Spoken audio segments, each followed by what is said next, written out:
সর্বশেষ যখন আমরা এখানে উপস্থিত ছিলাম তখন রাজনৈতিক দলগুলোর পক্ষ থেকে 6টি প্রস্তাব দেওয়া হয়েছিল বাস্তবায়ন প্রক্রিয়ায়। আমরা যেটা বলেছিলাম সেটা হচ্ছে যে এই 6টি প্রক্রিয়ার বিষয়ে আলাপ আলোচনার মধ্যে দিয়ে যদি এটাকে একটি জায়গায় আনা যায়, এখানে উপস্থিত 30টি রাজনৈতিক দল যদি একটি প্রস্তাব দেয়, তাহলে আমরা অন্তর্বর্তী সরকারের কাছে সামঞ্জস্য প্রস্তাব উপস্থাপন করে বলবে একটি মাত্র প্রস্তাব আছে, এটা বাস্তবায়নের পথ এইভাবে আপনারা বিবেচনা করতে পারেন। আমরা নিঃসন্দেহে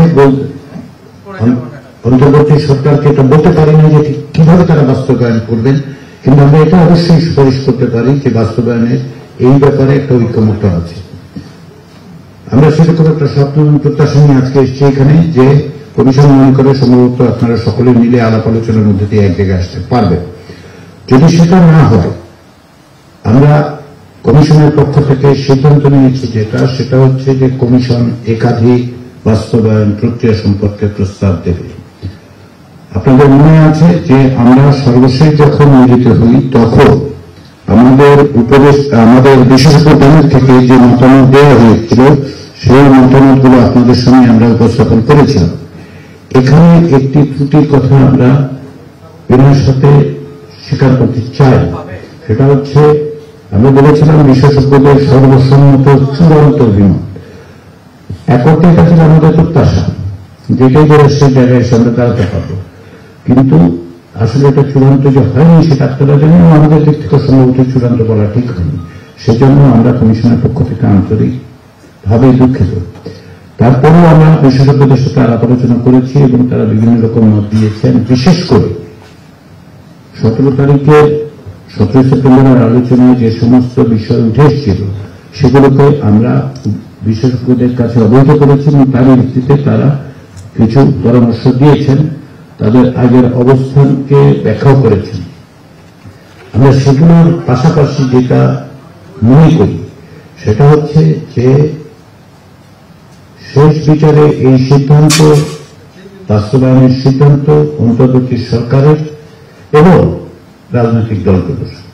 সেখান থেকে বিবেচনায় আপনারা সকলে উপস্থিত আছেন, আপনাদের মধ্যে ঐক্যমত্য, আপনাদের মধ্যে যদি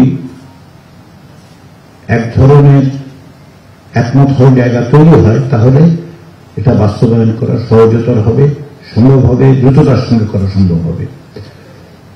এই সমস্ত বিবেচনার কথায় আজকে কমিশন সকালবেলা মাননীয় প্রধান উপদেষ্টা এবং কমিশনের প্রধানের সাথে বৈঠক করেছে।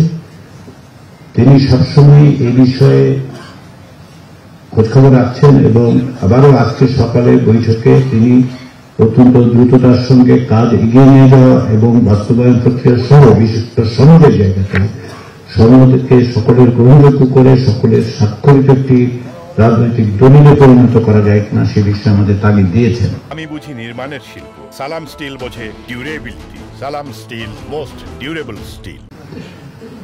কমিশনের পক্ষ থেকে আমরা আপনাদের অনুরোধ করেছিলাম যে সকল রাজনৈতিক দলকে যে আপনাদের 2 জন প্রতিনিধির নাম পাঠান।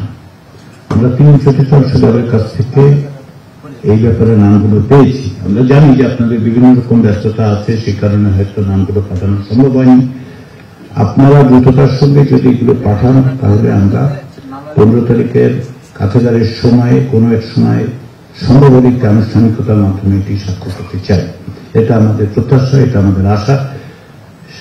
কিন্তু অত্যন্ত ইতিবাচক দিক হচ্ছে যেটা 3/4 বেশি কয়েকটি মাত্র দল এখন বাকি আছে এবং তারা আমরা মনে করি যে বিভিন্ন ব্যস্ততার কারণে সম্ভবত সম্ভব হয়নি বা অন্যান্য বিবেচনা থেকেও নাও হতে পারে। আপনারা যদি এই বিষয়ে একটু মনোযোগ দেন তাহলে সন্ধ্যের কাজের জায়গাটা আমরা ইতিমধ্যে যা সম্পাদিত হচ্ছে সেটা শেষ করে ফেলতে পারি।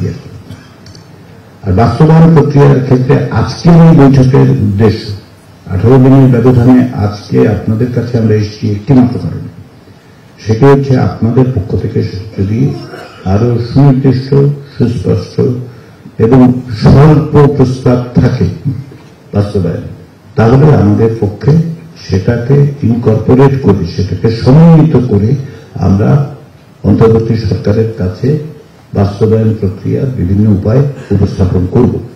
আমাদের লক্ষ্য হচ্ছে যে অবশ্যই 15 অক্টোবরের আগে এই প্রক্রিয়া শেষ করতে হবে। সামনে নির্বাচনের প্রক্রিয়ার সঙ্গে আমরা দেখতে পাচ্ছি যে রাজনৈতিক দলগুলোর বিভিন্ন সাংগঠনিক ব্যস্ততা আছে, নির্বাচনী প্রস্তুতি আছে। আপনারা বিভিন্ন এলাকায় যাচ্ছেন, সেগুলো যেন বাধাবিঘ্ন না হয় সেটা আমরা করতে চাই। তাছাড়া মেয়াদের দিক থেকে 15 অক্টোবর এই মেয়াদ শেষ হবে, তারও আগে আমরা এটা শেষ করতে চাই। সেই বিবেচনায় আজকে আমরা প্রত্যাশা করছি, আমরা আশা করছি যে আজকে আপনারা সুনির্দিষ্টভাবে উপস্থাপন করবেন। এক্ষেত্রে একটু স্মরণ করিয়ে দিই, আপনারা প্রত্যেকটি রাজনৈতিক দল যার যার অবস্থান থেকে দলীয় অবস্থান আপনারা বলেছেন, আপনারা লিখিতভাবে দিয়েছেন, আলোচনা করেছেন। আমরা সব মিলে আগে যে 3 দিন বৈঠক করেছি সেক্ষেত্রে আপনারা বলেছেন। ফলে আপনাদের প্রতি আমাদের আন্তরিক অনুরোধ হচ্ছে একটাই, দলীয় অবস্থানটা আমরা জানি, সকলে জানি, পরস্পরও জানি। আপনার পাশে যিনি বসে আছেন, আপনার থেকে দূরে যিনি বসে আছেন তিনি জানেন।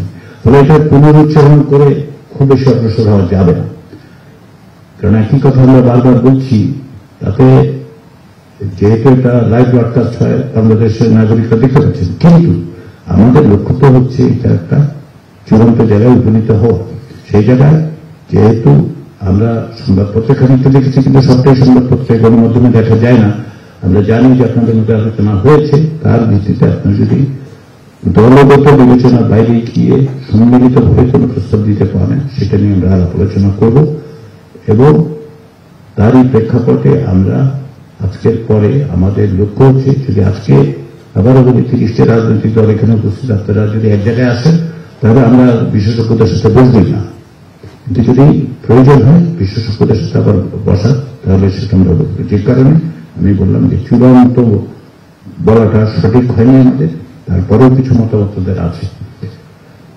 সবশেষে যেটা আমি স্মরণ করিয়ে দিতে চাই, যেটা আপনাদের আমার স্মরণ করিয়ে দেওয়াটা প্রয়োজন নেই, তারপর আমি স্মরণ করিয়ে দিতে চাই, সেটা হচ্ছে আমরা সকলে এখানে উপস্থিত হয়েছি একটা ব্যাপক গণ অভ্যুত্থানের মধ্য দিয়ে। বাংলাদেশের মানুষ তাদের প্রাণ দিয়ে, তাদের রক্ত দিয়ে আমাদের একটা দায়িত্ব দিয়েছেন। আপনাদের যে দায়িত্বটা দিয়েছেন আমাদেরকে, আপনারা তার অংশীদার। আপনাদের কর্মীরা জেল, জুলুম, অত্যাচার, নিপীড়ন সহ্য করেছে 16 বছর। আপনাদের কর্মীরা প্রাণ দিয়েছেন,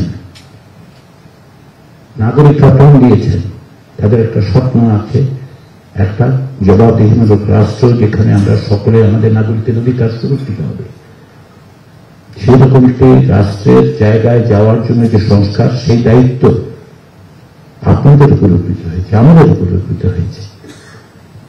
এখানে দায়িত্ব নয়, এটা আমাদের দায়। আমরা আমাদের সকলের আন্তরিক প্রচেষ্টার মধ্যে দিয়ে এই জায়গায় এসেছি। এই দায় আমাদেরকে পালন করতে হবে। কেবলমাত্র একটা সময় স্বাক্ষর করাই সেই দায়ের শেষ নয়। আমাদেরকে সকলে মিলে এই প্রচেষ্টাটা, এই রাষ্ট্রের সংস্কার, কাঠামোগত সংস্কারের জায়গাটা তৈরি করতে হবে। সেটা আমরা সকলে জানি, তবুও আবার আমি স্মরণ করিয়ে দিই। রক্তের উপর পাড়া দিয়ে প্রাণের বিনিময়ে আমরা এখানে এসেছি। আমরা যেন বিস্মিত না হই যে দলের চেয়ে সবচেয়ে বড় হচ্ছে নাগরিকদের অধিকারের প্রশ্ন, নাগরিকদের অবদান, আপনাদের দলের কর্মীদের অবদান। তারা আমাদের দিকে, যারা বেঁচে আছেন, যারা প্রাণ দিয়েছেন, তারা আমাদেরকে এই দায়িত্ব দিয়ে গেছেন। যারা বেঁচে আছেন আমাদের অবস্থায়, তারা আমাদের কাছে এই প্রত্যাশা করছেন, নাগরিকরা এই প্রত্যাশা করছেন। আসুন আমরা সকলে মিলে সেই প্রত্যাশার জায়গাটা যেতে পারি।